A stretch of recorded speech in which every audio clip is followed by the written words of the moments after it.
Hello বন্ধুরা, তো চলো আজকে তোমাদের সঙ্গে শেয়ার করব হচ্ছে চিলি পানিরের রেসিপি শেয়ার করব।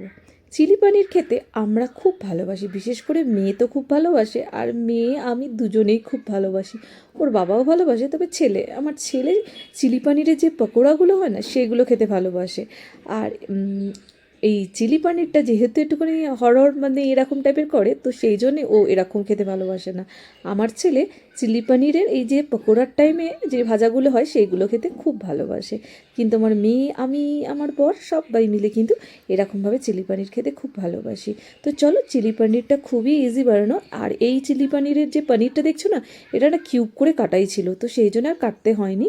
তো তারপরে দেখো, এর মধ্যে আমি কর্নফ্লাওয়ার, একটুখানি হচ্ছে গোলমরিচ, নুন আর একটু আদা বাটা সমস্ত কিছু দিয়ে, রসুন বাটা দিয়ে ভালো করে ম্যারিনেট করে তারপর এগুলোকে ভেজে নিলাম।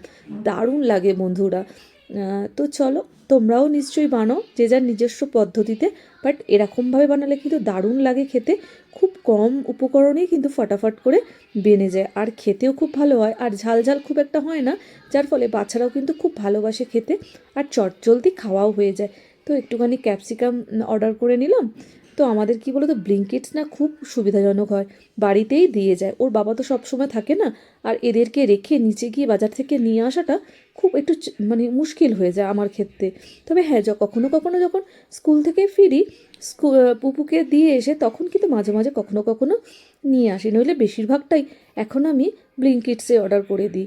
তো সেটা একটা সুবিধাও হয়। রিলায়েন্স এখানে নেই, রিলায়েন্স থাকলে রিলায়েন্সও খুব সুবিধা হয়। তাছাড়া ফ্লিপকার্টেও অর্ডার করে থাকি আমি।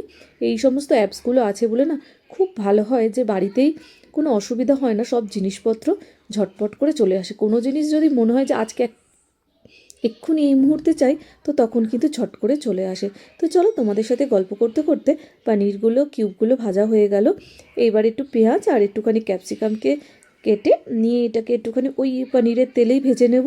ভেজে নিয়ে এর মধ্যে একটু আদা রসুন বাটা, একটু হচ্ছে ওটাকে বলে কি সোয়া সস, আর টমেটো কেচাপ, এই সমস্তগুলো দিয়ে ভালো করে নাড়িয়ে নেবো। আর নুন কিন্তু দেওয়ার প্রয়োজন হয় না, কারণ সসের মধ্যে যে নুনটা থাকে না সেটাতেই হয়ে যায়। তবে তোমরা চাইলে একটু নুন অ্যাড করতে পারো। তো আমিও একটু অল্প করেই অ্যাড করেছিলাম, যেহেতু ওর মধ্যে কর্নফ্লাওয়ারটা একটুখানি জলে গুলে দিয়েছিলাম, তো ওর মধ্যেই নুনটা অ্যাড করে দিয়েছিলাম। দেখো, একটু ভিনিগার দিয়ে দিলাম, একটুখানি হচ্ছে সোয়া সস আর হচ্ছে টমেটো সস।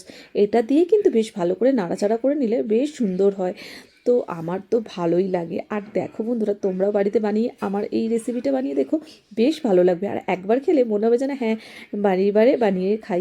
আর এটা খুব ইজি, খুব তাড়াতাড়ি হয়েও যায়। খুব তাড়াতাড়ি যদি কোনো রুটির সাথে বা তুমি লুচির সাথে খেতে চাও, বা কোনো নুডলস বা রাইসের সাথে খেতে চাও, কিন্তু দারুণ খুব তাড়াতাড়ি হয়ে যায়, আর খুব ভালোও লাগে।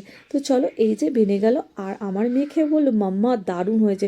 সত্যি কথা, যখন হয়ে গেছিলো তারপর মেয়ে কিন্তু একটাও আমাকে দিতে চাইছিল না, বললো পানিরগুলো সব আমি খেয়ে নেবো। তো হ্যাঁ, ও ক্যাপসিকামটা খেতে চায় না, তো সেই ক্যাপসিকামগুলো বেছে বেছে আমি খেয়ে নিই।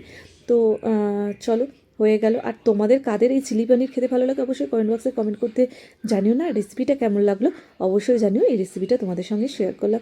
তো চলো, টাটা, নেক্সট ব্লগে আবার দেখা হবে। আর তোমাদের এই সুন্দর সুন্দর কমেন্টস পেয়ে কিন্তু আমি সুন্দর সুন্দর ব্লগ বানাতে খুবই আমার মনে অনুপ্রেরিত হয়ে যাকে বলে। তো চলো, টাটা, আজকের মতো এখানেই, বাই।